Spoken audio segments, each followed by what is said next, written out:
ఎప్పుడు కిచెన్లోనే ఉంటూ హౌస్మేట్స్ అందరికీ నచ్చిన వంటలు వండి పెడుతూ అన్నీ చూసుకుంటూ వచ్చేసే దామిని హౌస్ నుండి వెళ్ళిపోవడంతో హౌస్మేట్స్ అందరూ ఎంతో డిసప్పాయింట్గా ఫీల్ అవుతున్నారు. ఎక్కువగా దామినితో కలిసి వంటలు చేస్తూ కనిపించి ఎప్పుడు కిచెన్లోనే ఉండే ప్రియాంక అయితే దామిని వెళ్ళిపోయినందుకు ఏడుస్తూ కనిపిస్తుంది.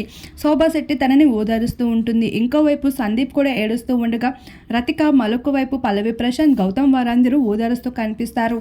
రతిక ఎక్కువగా శివాజీ ప్రిన్స్తో కనిపించేది, అలాంటిది ఇప్పుడు టీంని మార్చిందనుకుంటా ఎక్కువగా మరో టీంతో కనిపిస్తూ ఉంది. ఇంకోవైపు చూసుకున్నట్లు అయితే తేజకి ఎప్పటి నుండో చెప్తున్నారు, నువ్వు కాస్త యాక్టివ్గా ఉండాలి, హౌస్లో నువ్వు ఎక్కువగా నిద్రపోతున్నావు అని. అయినప్పటికీ తేజలో ఏ మార్పు లేదు, మళ్ళీ అదే విధంగా నిద్రపోవడం కనిపిస్తుంది. అయితే దామిని తర్వాత నెక్స్ట్ ఎలిమినేట్ అయ్యేది ఎవరైనా ఉన్నారు అంటే అది తేజ అనే చెప్పుకోవచ్చు. ఈ వారం తేజ ఎలిమినేట్ అయిపోవడం ష్యూర్. మరోవైపు శుభశ్రీ అయితే నాకు చాలా భయం వేసింది, నేను ఎలిమినేట్ అయిపోతా అనిపించింది, తప్పకుండా ఈ వీక్ చాలా స్ట్రాంగ్గా గేమ్ ఆడతాను అంటూ మాట్లాడుతుంది అమర్దీప్. అమర్ కూడా ఇకపైన నా గేమ్ ఏంటో చూపిస్తాను, ఇప్పటి వరకు నా గేమ్ ఆడలేదు, ఇకపైన చూపిస్తాను అంటూ మాట్లాడుతూ ఉంటాడు.